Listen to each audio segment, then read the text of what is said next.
This is our presentation about Laszlo Moholy-Nagy by Group 5. So he was born in Hungary in 1895 and died in Chicago in 1946.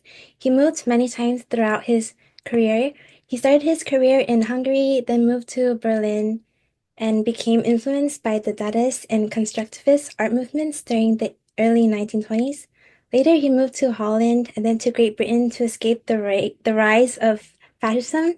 In 1937, he was invited to Chicago to help create a new Bauhaus art school, where he spent the next decade teaching modern art until his death in 1946.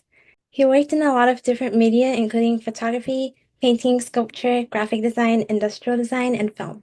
He started experimenting with photography when he joined the Bauhaus.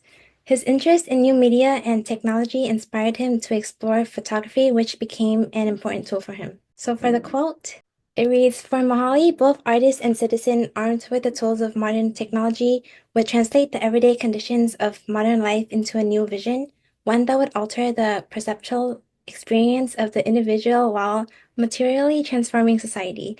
And this just means he used photography to express his new vision, capturing powerful images from unconventional perspectives. Moholy-Nagy was famously known for his experimental photography. However, he was also open to exploring other forms of media. Before becoming a photographer, he was first captivated with the art of painting, which often portrayed his concept of space. His painting A2, displayed on the far left, plays with different transparencies, creating a form of architecture.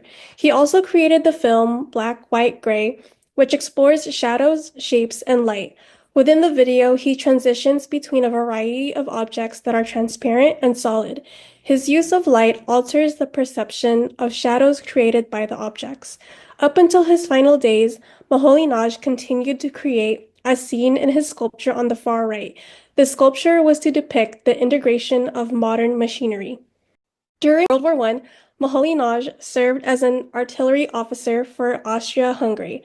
After being discharged in 1918, he continued his artistic journey, settling in Berlin by 1920. He played with sketches and watercolor, thus motivating him to attend art classes.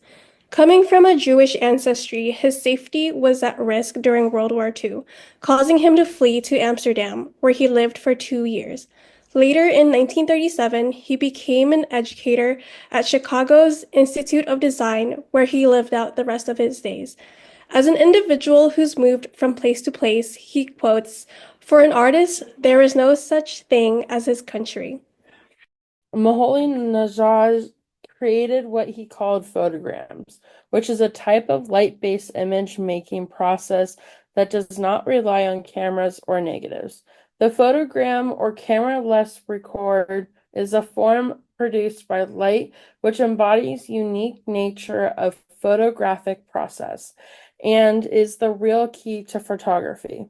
His photographic techniques pushed the envelopes and expanded the world of photography. He was a key figure in the Buddhist movement, explored innovative techniques and materials, which most notably through his photograms, cameraless images created by placing objects on light-sensitive paper and exposing them to light, which would be natural or artificial light. Throughout the process, he would apply substances such as graphite, varnish, or paint to some of his photographic prints. Because of these innovations, a lot of his largely popular photos are undocumented by making his work without labels. A quote from the book was his light modulars, his composition is moving colored light, his leaf painting, bladder billboard of the 40s representing the beginning of a kinetic art, which is flourishing today. With some of his well-known images, you can see how he used the light and light-sensitive paper to create these unique images. The purpose that Moholy-Nagy believed that photograms could expand sensory perception and allow for new visual experiences, aligning with his new vision philosophy. He had a passionate belief in interrelatedness of art, science, technology, education, and society, which he sought out throughout his life. Painting, Photography, Film, 1925 is a photo book by Moholy-Nagy, and scholars find it important because it explores experimental ideas on photography, typography, and modern visual communication. It introduces typophoto, which integrates text and images in a revolutionary way. It also showcased innovative photographic techniques such as photograms, X-rays, photo montages, and aerial photography. It also emphasizes how cameras extend human vision. So the importance of his work is that it challenges traditional ways of seeing, it expands the role of photography in art and design. He was part of the New Vision movement, which revolutionized perspective, motion, and abstraction in photography. It reshaped composition and storytelling in photography as well. And a quote from my source is, "Painting, Photography, Film was a trailblazing photo book, not only for detailing Moholy-Nagy's ideas about photography, but also because it revolutionized typography and book design." His experimental techniques remain influential today, such as photograms, photo montages, and typophotos. Moholy-Nagy's legacy is more than just the techniques he left. He also left a hybrid between a museum room and a work of art. This hybrid would be called the Room of Today. The Room of Today was a presentation idea that was drafted by Laszlo Moholy-Nagy and Alexander Dorner in 1930.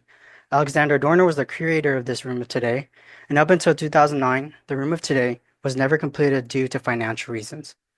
However, what Moholy-Nagy and Dorner visualized, we in the present are able to view ourselves. And there was a reconstruction of the Room of Today that occurred in 2009. Entering the Room of Today is similar to a walk-in kaleidoscope. It can be compared to the sensory overload accompanying everyday life during the initial stage of the mass media era. There are photos with and without captions, as well as photos used to illustrate text. There's photos of paintings, sculpture, architecture, dance, theater, and there are films of moving things from transportation to sport to industry.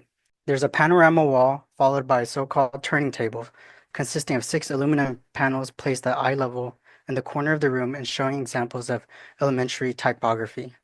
There's even a rotating structure, which is called the light prop, that was at the center of the room and was constructed for light modulation in 1930. This construction can also be seen as a connecting link among the themes raised in the room.